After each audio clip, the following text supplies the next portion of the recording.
jina la uwezo la Yesu Kristo ndiye Bwana na Mwokozi wetu. Tukuze Mungu aliyetufikisha mwezi wa 4 April. Nina jambo muhimu sana ambayo mamlaka na uwezo wa Roho Mtakatifu umekuwa ukisema ndani yangu. Ningeomba nisikilize kwa makini, kwa utulivu. Hakika utapata kitu kutoka kwa Bwana Mungu wa majeshi, fanya mbingu na ardhi, kinachoshabiana na Biblia. Maana Biblia ndio msingi. Chochote unachokisema kama mtumishi wa Mungu lazima upate ushahidi wa Biblia zaidi ya mara 300. Mashahidi 2 3. Siamue tu mambo kujitia una ufunuo mpya. Hakuna ufunuo mpya. Lazima upate support ya Elia, Habakuki, Yeremia, Isaya, Paulo mtume na kadhalika. Kila unachokisema lazima kuwe na utashi wa Biblia, lazima. Sivyo kinakuwa mahuru. Mtume anasema tumeweka msingi tayari, tahadhari kwa wanaojenga. Ukijenga maana kila kazi itapimwa. Ukijenga majani, ukijenga shaba, ukijenga chuma, kila kazi itapimwa. Itapimwa wapi? Kwenye utendaji. Ukiona Wakristo wanakuwa dhaifu, jua wanalishwa matango mwitu. Ukiona Wakristo wakutana na changamoto mbalimbali wanayumba, jua matango mwitu. Ama walikuwa hawana sikio la kusikia, ilikuwa mahubiri, mafundisho yanaingilia huku, yanatokea huku. Ndio ile roho ya kanisa, ile roho ya mchungaji utaiona kwa waumini wakifukuzwa kazi, wakiugua, wakifilisika. Atakapotimia yale ya Yesu duniani nao ziki, wakiingia katika ziki hiyo, ndio utajua ama huku wanaposali walikuwa wanalishwa matango mwitu, ama yalikuwa yanaingilia huku, yanatokea huku. Msingi tumeweka, angalia unavyojenga. Wale ambao wanafundishwa mafundisho ya msingi ya Biblia yalionakshiwa, yalioviwa nguvu za Roho Mtakatifu, pepo zikivuma, mafuriko yakaja, hayaondoi, hayawatoi kwenye reli, hayawatoi kwenye mwelekeo. Ndio. Kwa unaomba nisikize kwa makini, utapata kitu. Lazima. Hii ni mamlaka ya Roho Mtakatifu imenituma kwako. Tangu miaka 40 iliyopita, sio leo. Nimefanya kazi hii zaidi ya miaka 40.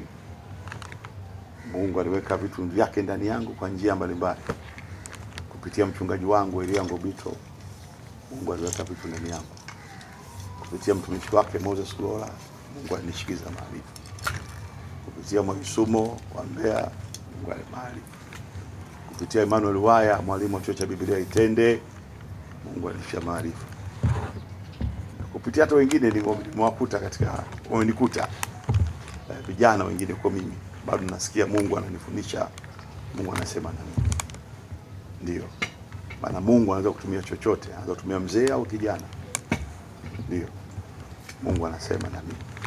Kwa hiyo sina maana kwamba na ufunuo mpya, ila Roho Mtakatifu anauisha ile yote kwa wakati. Watu wengi wanakwenda kwenye maombi na maombezi mahali na mahala. Wengine hawaoni Mungu. Wengine wanaona, lakini wakiona Mungu, baadaye ile zile baraka zinapita.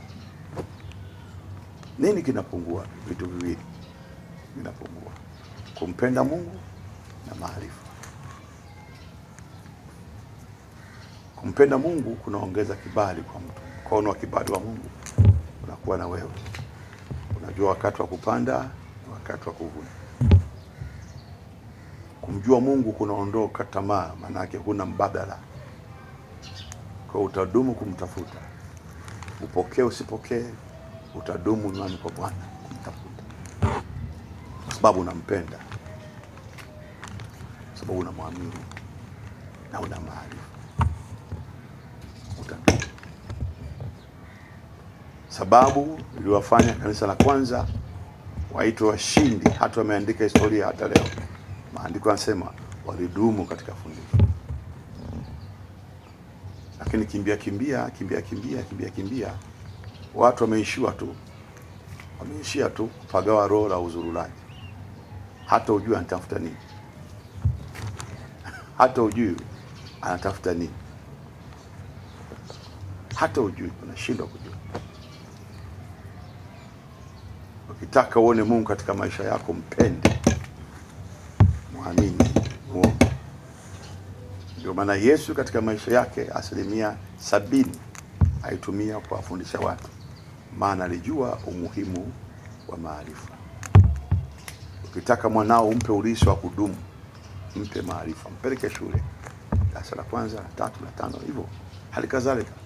Ukitaka udumu katika neema hii na kibali hiki cha maombi na maombezi na wokovu wa milele, chukua maarifa.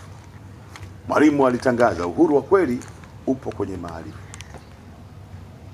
Maombi peke yake hayampi mtu uhuru. Kinachompa mtu uhuru endelevu ni maarifa. Maandiko yanasema wazi, mjue Bwana Mungu wako, ndivyo mema itakavyokujilia. Shika kitabu hiki cha Torati, kisihame duniani mwako, utastawi sana, na hakuna yoyote mbele yako atasimama. Mungu anaahidi, anatoa ahadi kwenye maarifa kwamba kuna baraka, kuna kutimiza makusudi yako. Lakini kitabu maarufu cha Ayubu kinasema, mjue sana Mungu wako, ndivyo mema yatakavyokujilia. Ndio maana wakati wote ushindi wa tai ana mama mawili. Sisi Mungu anatufinyanga kupitia neno lake. Mungu anatutengeneza kwa maneno yake, anatutengeneza. Anasema moja mifano ya hawa anaowatengeneza, anasema watakuwa kama tai, mahali pa ujana wao kama tai,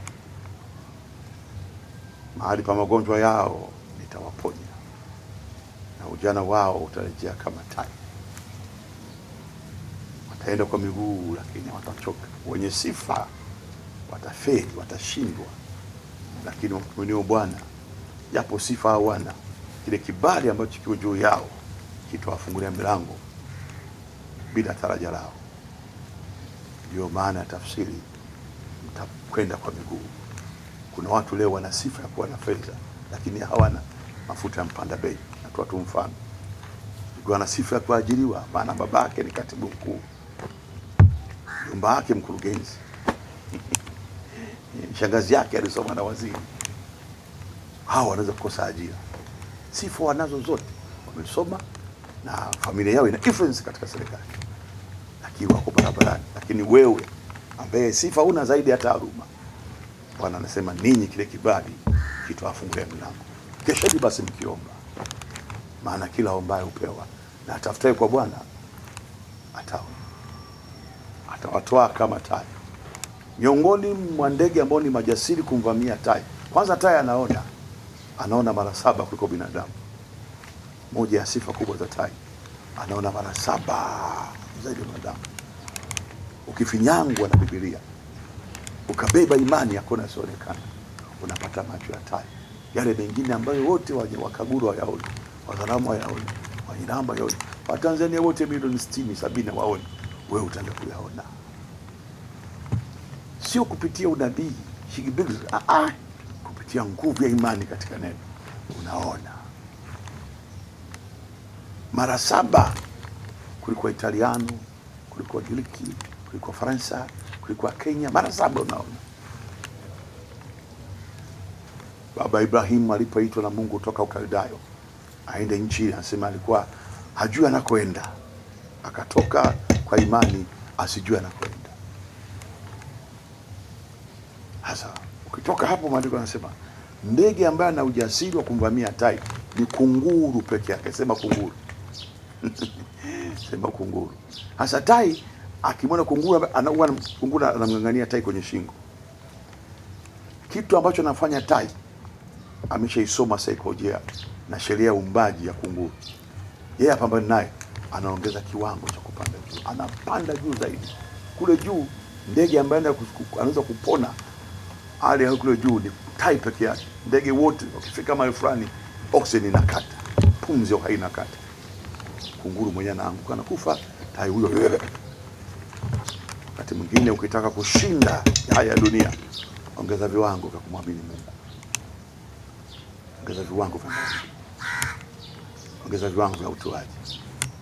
Ongeza viwango vya kusamehe wajinga. Usikubali gereza moyo wako uwe gereza kufunga watu wajinga. Maana kuna watu wako wengi wanakuchukia lakini hawataki kuondoka katika maisha yako. Wanakuchukia, hawakupendi kabisa. Lakini kwenye maisha yako hawataki kuondoka. Hakai nawe kwa furaha.